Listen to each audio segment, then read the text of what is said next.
आरआईएमएन परीक्षा बातिल नहीं चिंतार परीक्षार्थी। आरआईएमएन परीक्षा रे प्रति वर्ष प्रश्नपत्र लीक घटना को नहीं चिंतार परीक्षार्थी। सूचना अनुसार अगस्ट मास 1 तारिख रे आरआईएमएन परीक्षा हेबो बोली समस्त छात्र छात्री जोरसोर रे परिश्रम करुथिले। कौनसी कारणरू आरआईएमएन परीक्षा बातिल हेबारु पिलांग मध्यरे असंतोष देखिबाकू मिलिछि। आदिवासी अध्युषित रायरंगपुर उपखंड रे प्रतिवर्ष सहर बाहर किंबा रायरंगपुर विभिन्न स्थान रे पिला माने आरआईएमएन कोचिंग नहीं पाठ पढ़ी थांती। आमे दिन राति परिश्रम करी पाठ पढ़िबू और ठीक परीक्षा समय आसिले प्रति वर्ष किछि ना किछि केलेंकारी घटे। आम मानक भविष्यत सह खेल हेउछि। सबु वर्ष परीक्षा आसिला बेलको कौनसी ना कौनसी अघटन घटे। केतेबेले प्रश्नपत्र लीक आउ केतेबेले परीक्षा बातिल। परीक्षार्थी माने एते परिश्रम करी पाठ पढ़िबे आउ प्रश्नपत्र लीक और परीक्षा बातिल काहेकि हेउछि? कोन पई सरकार दृढ़ कार्यानुष्ठान ग्रहण करू नाहंती? एभली मंतव्य देइछंती परीक्षार्थी। आमे बारंबार एते खर्चांत देई पाठ पढ़ी परीक्षा देउछु। सरकार आम कथा सुनिबा दरकार। सरकार एथिप्रति ध्यान देबा दरकार बोली कहिसंती परीक्षार्थी। माने आमे एते परिश्रम करूछु ता प्रतिबदल रे प्रश्नपत्र लीक हेउछि। केतेबेले सेंटर रे बहुत सारा माने खराब हेउछि।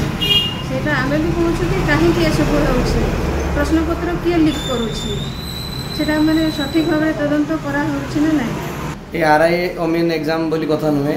ओडिशा गवर्नमेंट रो वर्तमान वो सिस्टम है जो हम बुझी हो नहीं। जहाँ भी एग्जाम होउछि सब एग्जाम रे क्वेश्चन पत्र लीक होउछि। सब एग्जाम रे पोस्टिंग देला को डिले करूछि। माने आपन सिलेक्शन प्रोसीजर हे होउछि किंतु पोस्टिंग दउ नहीं। आपन आरआई एग्जाम कथा देखंतु आपन गोटे वर्ष बीती गलानी प्रिलिम एग्जाम हेगिरी तार मेन एग्जाम हेबा पई गोटे वर्ष लागि गला। पुणी जिते बेलू पिला माने पुणी main prelim exam result declare हो पारा ना ताकू स्टे कर दिगला। डिक्लेयर कले जे मेन एग्जाम देवा बर्तमान देखो मेन एग्जाम समस्त एलिजिबल कला पिला माने पूरा कठिन परिश्रम करके प्रिपरेशन हेले पूरा शेष समय रे लास्ट टाइम पूर्व गोटे दिन पूर्व डिक्लेरेशन गला जे ताकू पुणी पोस्टपोन करा जाऊ। ए सब जो घटना घटुची कहीं सरकार एवं ओडिशा जो गवर्नमेंट अच्छी अपारगतार कारण कौन यहाँ आम बुझीपार नहीं। पिला माने एते अंशत होउछथि माने परीक्षा देवाई से मैंने निश्चित भाव में बहुत परिश्रम कर बहुत पिला श्रम तो वृथा जाऊँगी किंतु आमर जो जीवा आसवा ट्रांसपोर्ट खर्च होउछि माने दूर एग्जाम पढ़ुची प्राय तो भुवनेश्वर ही पढ़ुची प्राय 1000-2000 टका खर्च 2000 तो मिनिमम खर्च हो जाऊँ।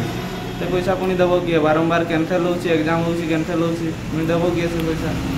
एथर प्रिलिम्स होता प्रिलिम्स जहाँ भी क्वेश्चन लीक है समस्ते पास है तो आउ थे मेन्स देवाई सब किसी है आम प्रिपेयर हलु पुणी लास्ट मुहूर्त बेलू एग्जाम कैंसल तो आम कौन करवा वर्षे बीती गलानी।